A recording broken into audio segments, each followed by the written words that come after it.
माथि उक्लिन सक्नुहुन्छ? हजुरको नाम? बलराम चौधरी, घर रूपन्देही। उहाँ कति वर्षदेखि तपाईँ यहाँ हुनुहुन्छ मलेसिया?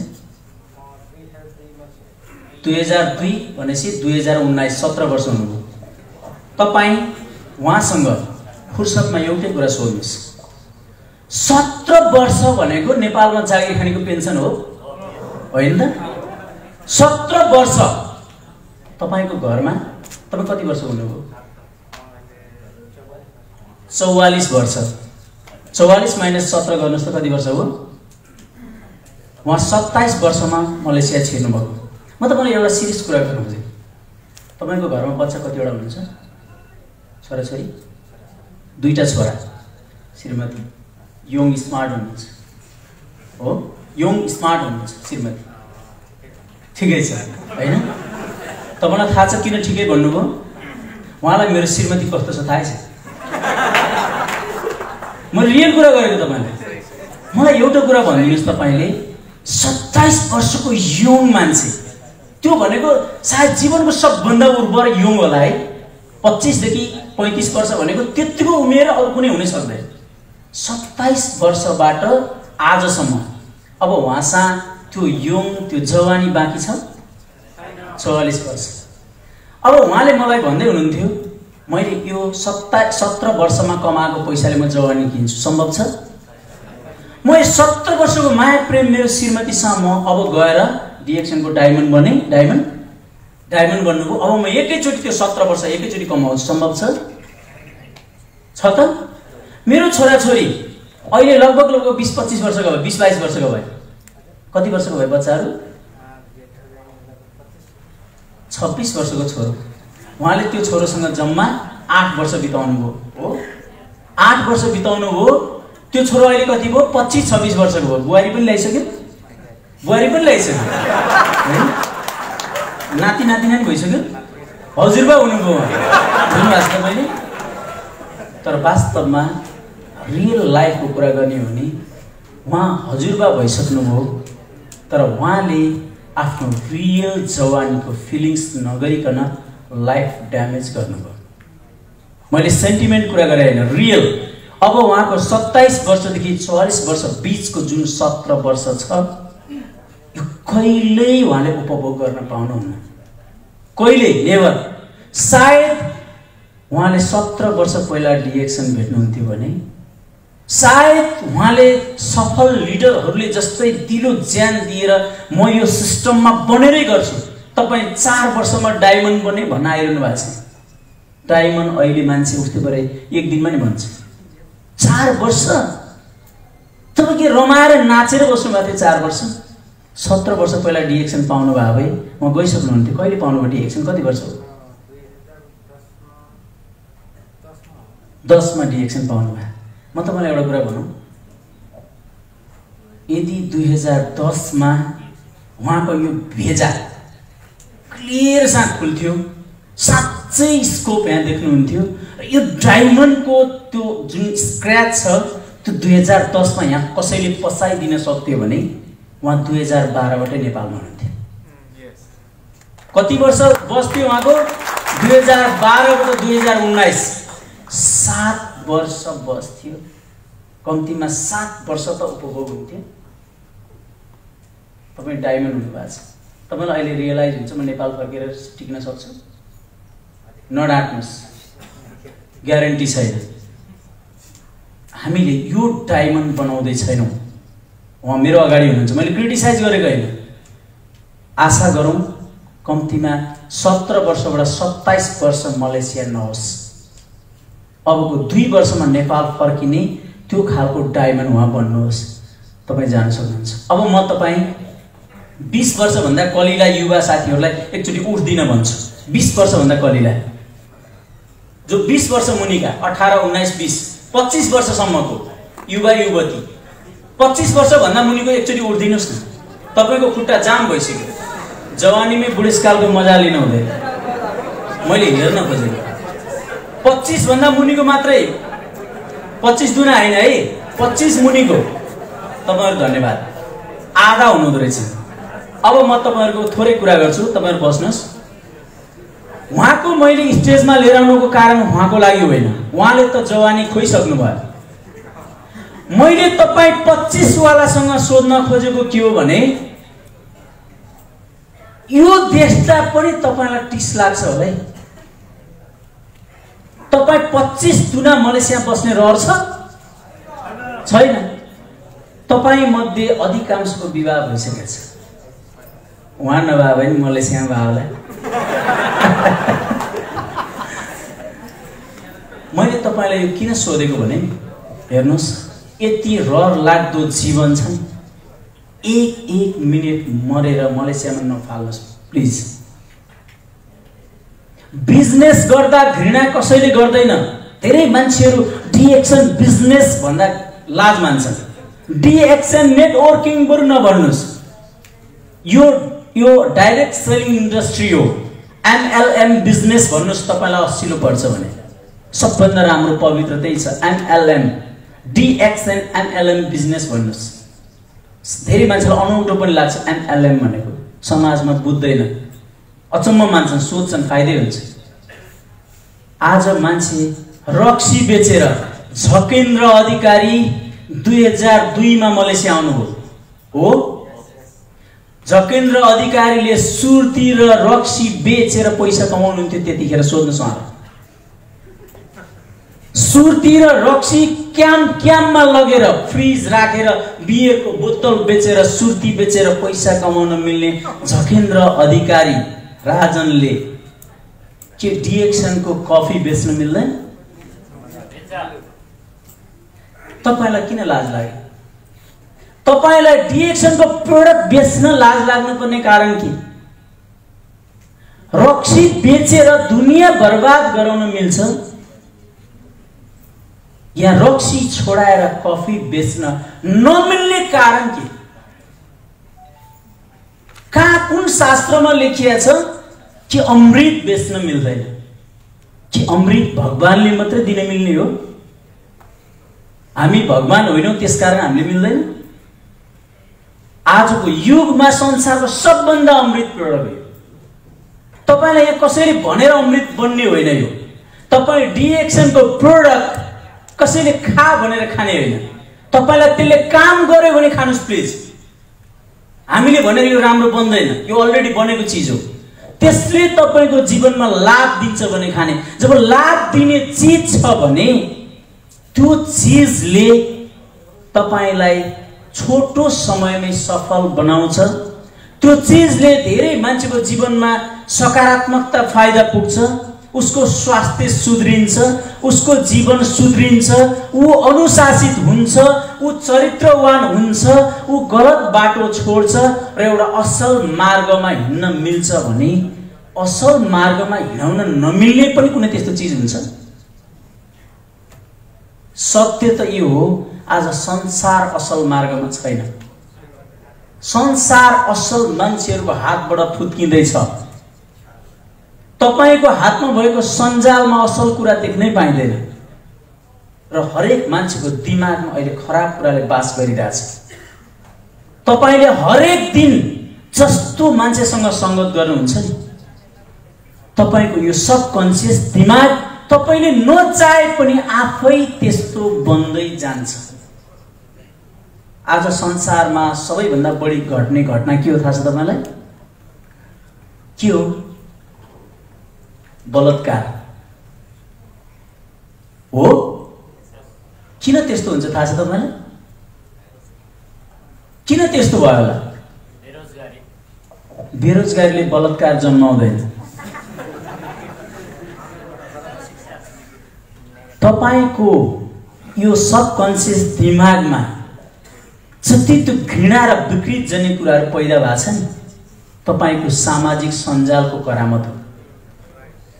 म आजै एउटा कुरा भन्छु, डिएक्सनमा सफल हुने लिडरले सामाजिक सञ्जालमा दिनको आधा घण्टा पनि बस्नु जरुरत छैन। तपाईले प्रयोग गर्ने सामाजिक सञ्जालले तपाईलाई साइलेन्ट किलरको काम गर्छ, ब्ल्याकमेलरको काम गर्छ, अदृश्य रूपमा तपाईको दिमागलाई गलत वेतिर डाइभर्सन गरिरहेको हुन्छ। जुन कुरा तपाईलाई जानकारी नै हुँदैन, तपाई पुगिसके पछाडि मात्रै महसुस हुन्छ। हरेक सफल मान्छेले खल्तीमा मोबाइल बोक्दैन। दुनियाँको कोही पनि सफल मान्छेले आफूले मोबाइल फोन बोकेर हिँड्दैन। तपाईले कहीँ पनि देख्नुहुन्न सफल बिजनेसम्यानहरूले मोबाइल बोकेर हिँड्दैन। उनको बिजनेस हुन्छ। मोबाइलले बिजनेस गर्ने हैन, बिजनेस सिस्टमले गर्ने हो। आज हामी हरेक दिन यो मोबाइलको विकृतिमा अल्मलेर समय वेस्ट गरिरहेका छौँ। पहिला कुनै पनि काम गर्नुभन्दा पहिला उसको कन्सन्ट्रेसन त्यो कामप्रति हुनुपर्छ। कन्सन्ट्रेसन हुनको लागि त्यसलाई डिस्टर्ब गर्ने, त्यो एकाग्रता भङ्ग गर्ने, तपाईलाई असहयोग गर्ने चीजबाट तपाई टाढा हुनुपर्छ। तपाईको प्रत्येक भिडियो कल बिजनेससँग सम्बन्धित हुनुपर्छ, उसको जीवनसँग सम्बन्धित हुनुपर्छ, उपलब्धिसँग सम्बन्धित हुनुपर्छ, तपाईलाई केही ज्ञान मिल्ने कुरासँग सम्बन्धित हुनुपर्छ। मलाई हिजोदेखि 160-70 जनाले फ्रेन्ड रिक्वेस्ट पठाउनु भएको छ। किन पठाउनु भयो? म को हो र पठाउनु?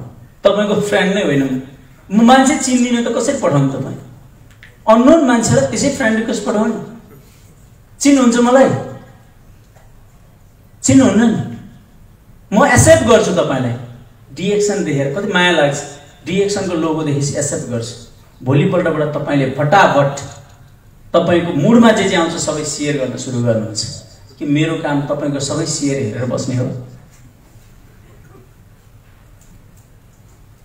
मैले यो तपाईलाई किन शेयर गरे भने धेरै मान्छेले आज पनि एउटै वर्ड बोल्नुहुन्छ, मसँग समय छैन, म भ्याउँदिन, म सक्दिन, मबाट यो सम्भव छैन। समय कोसँग छ? बिल गेट्ससँग 24 घण्टा भन्दा 35 घण्टा समय हुन्छ। समय कोहीसँग नि छैन। हामीले डिएक्सन सुरु गर्दा यो होम कन्ट्रीमा सुरु गरेनौं। कम्पनीबाट गाडीमा 3, 4, 5 घण्टा लाग्ने ठाउँमा त्यति टाढाको डिस्टेन्समा 7 दिन ड्युटी भएको सेक्युरिटी गार्ड हो। तपाईको जस्तो डे र नाइट होइन। हाम्रो त न डे न नाइट, 2 बजे जाने राति 2 बजे आउने। त्यो न डे भयो न नाइट भयो। त्यो बहुत गाह्रो ड्युटी। तपाईहरु त डेमा भए नाइटमा काम गर्नुस्, नाइटमा भए डेमा काम गर्नुस्। हामी त डेमा काम गर्न जाउँ ड्युटी जाने बेला हुन्छ, नाइटमा काम गर्न जाउँ ड्युटीबाट फर्किने बेला हुन्छ। तर म के गर्थे थाहा छ? एउटै काम गर्थे। मलाई एउटै कुराको चिन्ता थियो कि म जसरी पनि नेपाल फर्किनुपर्छ। एउटै मात्रै कुरा थियो, म जसरी पनि नेपाल फर्किनुपर्छ। म यो अत्याचार, यो पीडा सहेर लामो समय बस्नुहुन्न। एउटा मात्रै कुरा भइ पुग्छ। धेरै कुरा तपाई सोच्नै पर्दैन। एउटै कुरा, म सफल हुन पर्छ, म सफल हुन पर्छ, म फर्किनु पर्छ, म गर्न सक्छु सक्छु सक्छु। एउटा कुरामा दिमागलाई कन्सन्ट्रेसन गर्नुस्, तपाई रातभरि बरबराउनुहुन्छ। रातभरि जसरी त्यो बिछोडिएको बेलामा मान्छे बौलाउँछ नि, त्यसै गरी बरबराउँछ मान्छे। यदि तपाई बरबराउने अवस्थामा पुग्नुहुन्न भने तपाईले डिएक्सन गर्दैन। लेखेर राख्नुस्। बौला हुनुपर्छ मान्छे सफल हुनलाई। समाजले काम थाल्दा बौला भन्ने हो, तर सफल भइसकेपछि कसैले पनि बौला भन्दैन। सुरु गर्दा जसले पनि बौला भन्छ, हामीलाई पनि बौला भन्छ। समाजको कुरा छोड्नुस्। मेरो प्रिय जीवन साथी शिरीषा बस्नेतले पनि मलाई बौला जस्तै ठान्थे। उलाई कहिल्यै विश्वास भएन,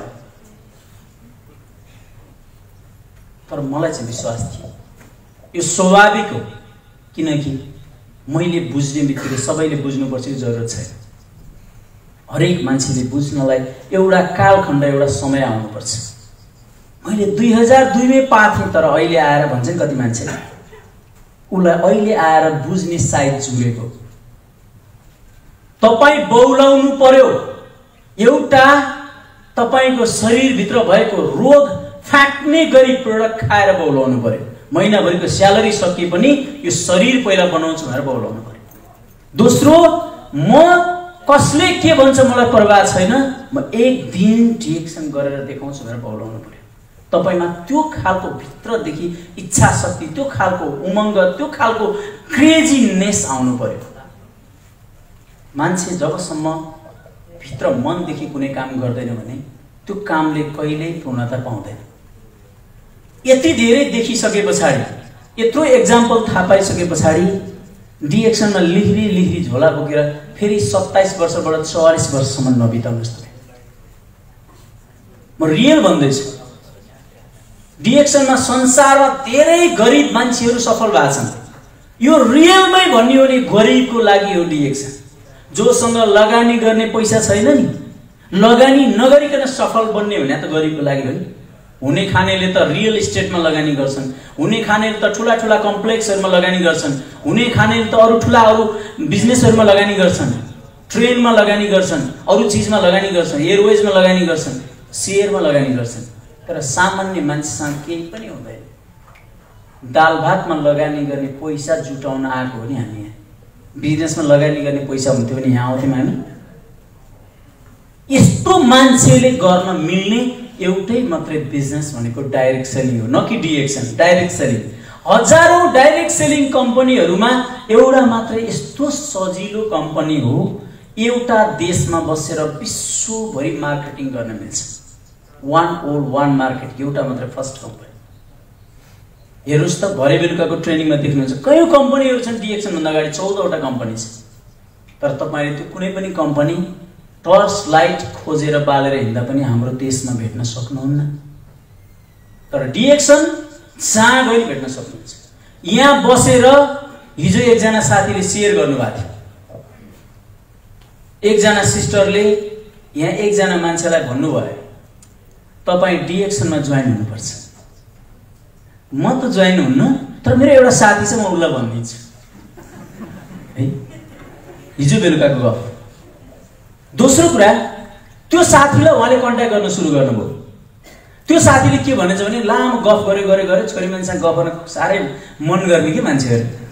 तर लास्टमा गएपछि मेरो पनि एउटा साथी छ, बरु साउदीमा छ, उसलाई भनिदिन्छु, दुबईमा छ, उसलाई भनिदिन्छु। त्यो दुबईमा हुनेले के गरेछ भने, म त भन्दिनँ, बरु मेरो मलेसियामै एकजना साथी छ, म उसलाई भनिदिन्छु। अनि मलेसियामा हुने साथी यही हुन सक्नुहुन्छ। उहाँ साथीलाई धेरै कुरा गरेको रे, म त भन्दिनँ, तर मेरो कम्पनीमा बङ्गाली छ, म ल्याइदिन सक्छु। उहाँले के गर्नु पर्यो भने 3-4 जना बङ्गाली साथीहरूलाई आफ्नै गाडीमा हालेर भेटाइदिनु पर्यो। त्यो सबै जोइन भयो। उहाँ साथी चाहिँ उहाँहरूलाई ल्याइदिए बापत खुसी हुनु पर्यो। उहाँ जोइन हुनु भएन। तर एक दिन त्यो टिम बढ्दै 18-20 जना भयो। अहिले आएर उहाँ भर्खर जोइन हुनु पर्यो। 80 जना भएको बङ्गाली भएको कम्पनीमा तिमी 80 जनाको पछाडि पर्न सक्छौ भने पछाडि अनि बीचमा आएर जोइन हुनु भरे भन्ने सुने मैले। यसो सुन्दाखेरिमा यस्तो फिलिङ हुन्छ, हामी जीवनको धेरै प्रतिशत समय शङ्का, उपशङ्का र अनावश्यक सोचमा खेर फाल्छौँ। कुनै पनि चीज ठीक या बेठिक थाहा पाउन वर्ष कहिले लाग्दैन, महिना कहिले लाग्दैन, छोटो समयमा अहिले थाहा पाउन सकिन्छ। त्यही भएर भनिन्छ नि, हरेक कुरा एकदमै राइट टाइममा तपाईले लर्न गर्नुस्, राइट टाइममा डिसाइड गर्नुस्, यस अर नो, र राइट टाइममै त्यसलाई वर्क आउट गर्नुस्, राइट टाइममै सक्सेस हुनुस्।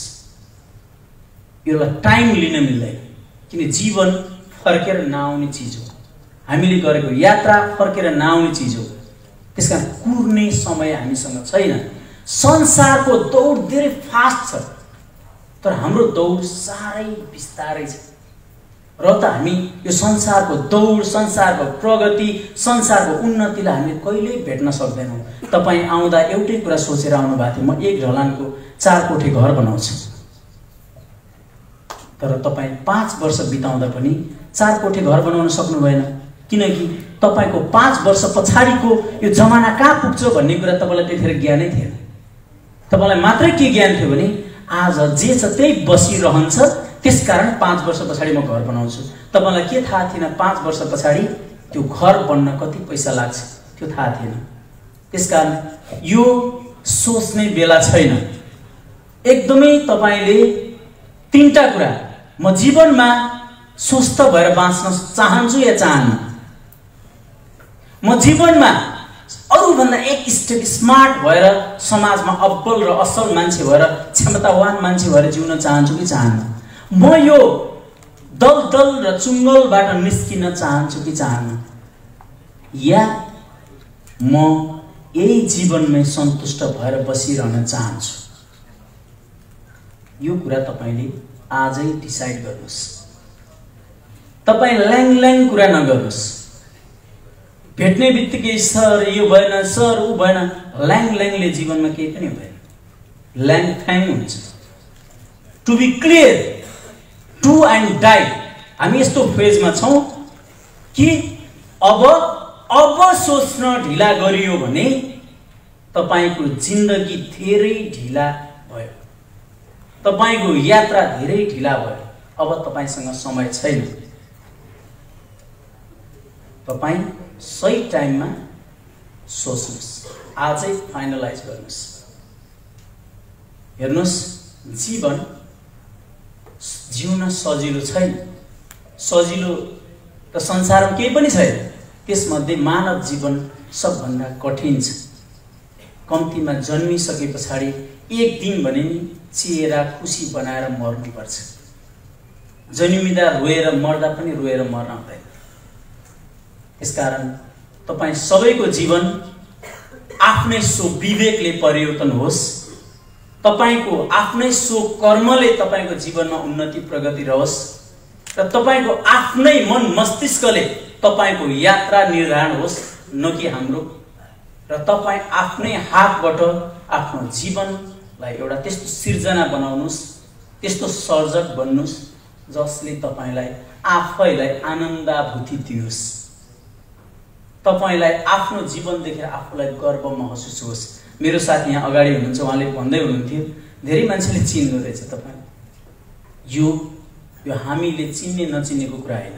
हाम्रो जीवन, हामीले जुन यात्रामा हामी तल्लिन्छौं त्यो यात्राले निर्धारण गरेको परिवेश हो। जीवन सन्तुष्टि बिनाको जीवन त्यो जीवन हुँदैन। हामी त्यो कल्पना नगरौं। सन्तुष्टि सहितको त्यो जीवन जियौं।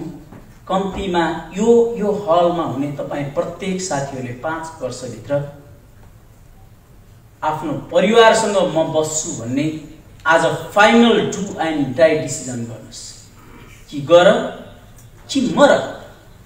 संसारमा अरु केही चीज छैन। तपाईको लागि संसार शक्तिको पुजारी हो। तपाईसँग सक्षमता छ भने मात्रै दुनिया तपाईको पछाडी लाग्छ। अन्यथा तपाई जति रोएर सडकमा लडे पनि तपाईलाई चुपचुप गर्ने मान्छे पनि हुँदैन। त्यसकारण संसारको नियमलाई मान्नुस्, भावनामा नबग्नुस्, योजनामा स्मार्टली काम गर्नुस्। भावनाले केही प्राप्ति हुँदैन, मुटु कमजोर मात्रै बनाउँछ। त्यसकारण आजैदेखि एक पटक भरे बेलुका घोरिएर सोच्नुस्। सम्भव हुन्छ भरेको प्रोग्राममा बस्नुस्। धेरै गफ हामी त्यही नै गर्छौं। त्यसकारण तपाई दर्शक दीर्घा भएर जिन्दगीभरि थपडी मार्नको लागि सधैँभरि कहिले कुनै पार्टीको थपडी, कहिले कुनै एउटा मान्छेको थपडी, कहिले कुनै प्रोग्रामको थपडी, कहिले डिरेक्सनको थपडी होइन। तपाई आफ्नो अगाडि हजारौं मान्छेलाई थपडी मार्ने स्थिति सिर्जना गर्न आजैबाट घनीभूत लाग्नुस्। तपाई सबै मान्छेलाई गर्न मिल्छ। यो कसैको लागि निश्चित तोकिएर आएको छैन। यहाँ कुनै हैसियतको कुरा हुँदैन। हामी कोही मान्छे यहाँ त्यो हैसियत लिएर सुरु गरेका छैनौं। यहाँ डिग्री पढ्नेको हैसियतले पनि बराबरी काम गर्छ। यहाँ म डिग्री छु घमण्ड नगर्नुस्। धेरै मान्छेले म जस्ता होइन रहेछ, त्यो त सामान्य मान्छेले गर्ने, यो पनि घमण्ड नगर्नुस्।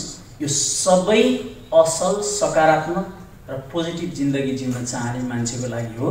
जीवनमा चरित्र सबभन्दा महँगो कुरा छ। चरित्र सुधार्न सक्नु भएन भने तपाईको सबै क्षेत्र, यो मात्रै भनिन, सबै क्षेत्र त्यो असफल प्राय निश्चित छ। त्यसकारण पहिला चरित्रवान, असल, सभ्य र वास्तवमा बुझेर अगाडि बढ्ने स्वभाव विकास गरेर हिँडौं। डिएक्सन संसारमा एकदम उदयमान कम्पनी छ। त्यसमा हाम्रो पनि उदयमान भविष्य जोडिएको छ। यो रस रमाइलोको हिसाबले हिँड्ने प्लेटफर्म होइन, यो व्यवसाय गर्नको लागि व्यावसायिक दिमाग बोकेर हिँड्ने ठाउँ भएको कारणले पहिला व्यवसाय गर्नुभन्दा अगाडि म के गर्नुपर्छ भन्ने कुरा स्मार्टली सोच्नुस् र आजैदेखि तपाईँ वास्तवमै डिएक्सन गर्नुस्। आशा छ यो दर्शक दीर्घामा हुने फोटो मसँग छ। यी मान्छेहरू थपडीकार भन्दा पनि star agent, star ruby, star diamond भएर अर्कोचोटि आउँदै मञ्चमा देख्न पाइयोस्। कम्तीमा 2 घण्टा त लाइन लागोस् न माला लाउनलाई, 2-4 मिनटमा सकिएको त मजा पनि हुँदैन। त्यो भएर यो हललाई 2 घण्टा लगाएर खादा र माला लाउने त्यो अवसर मिलोस्। तपाईँ सबैलाई नेपाल फर्किनु भयो भने पनि विजयादशमीको धेरै धेरै शुभकामना। यदि यहीँ रहनु भयो भने पनि डिएक्सन कल्चर अनुसारको यसै गरी हलमा बसेर विजयादशमीलाई हर्षोल्लाससँग मनाउनु होला। तपाईहरु सबैलाई विजयादशमीको अग्रिम शुभकामना दिँदै तपाईको शुभ होस् भन्दै बिदा हुन चाहन्छु। धन्यवाद।